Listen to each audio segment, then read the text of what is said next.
ته معاذ الله کافر وای، دې ته غالی رافضی وای. پوه شوئ؟ حافظ ابن حجر په تهذیب التهذیب کې فرمایي دا د متقدمینو اصطلاح ده. د متقدمینو په اصطلاح کې مې درته تقسیم وکړو چې شیعیت په څو قسمه ده؟ په دوه. بدعتي شیعت دا به په درې قسمه ده، او رافضي شیعت دا به په څو قسمه ده؟ دوه. عام رافضي او غالی رافضي. دا د چا اصطلاح ده؟ د متقدمینو. پوه شئ؟ متقدمینو کې د بدعتي شیعه او د رافضي شیعه دغه فرق دی. بدعتي شیعه درې ډلې دی او غالی رافضي شیعه څو ډلې دی؟ شابسي دوه ډلې. دا د چا اصطلاح ده؟ دا اصطلاح اوس نشته ښه، دا د متقدمینو اصطلاح ده.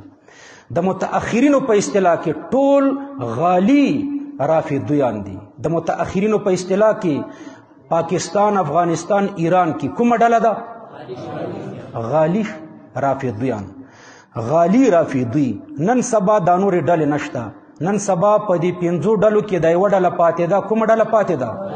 غالی رافضی. ګوره زه درته عبارت پیش کوم. حافظ ابن حجر په تهذیب التهذیب کې فرمایي فالتشیع فی عرف المتقدمین، تشیع د متقدمینو په اصطلاح کې هو اعتقاد تفضیل علی علی عثمان.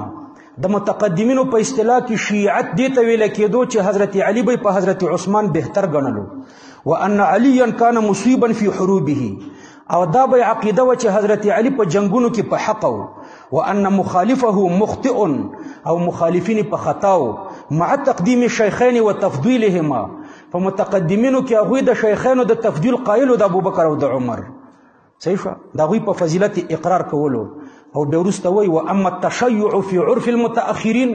ښه د عبارت ته سوچ کوه. واما التشیع فی عرف المتأخرین، تشیع د متأخرینو په اصطلاح کې فهو الرفض المحض. د متأخرینو په اصطلاح کې تشیع څه شی دی؟ شابسي رفض محض دی. فلا تقبل روایت الرافضی الغالی ولا کرامته.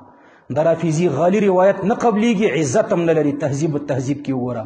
یعنی نن سبا دا پنځه اقسام نه دي. شیعي بدعتي نن سبا نشته، عام رافضي نشته. نن سبا څه شی دي؟ شمس غالی رافضي. پاکستان کې دي که افغانستان کې دي که ایران کې دي که شام کې دي. لہذا دا ټول کافر دي او د دوی کفري عقاید به بیا درته بیان کم. تاریخ مو زده شو انشاءالله د شیعت.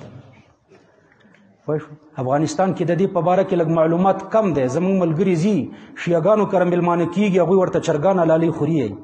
بعضې ملګري ځي بعضې سونیانو شیعګانو سره نکاحګانې کړي دي. نو انشاءالله چې تاسو دا یو درس مو ویلې بیا به نور درس مو وایو. نه نکاح کېږي نه د دوی حلاله حلاله ده، بلکې دا غالي رافضیان دي. بس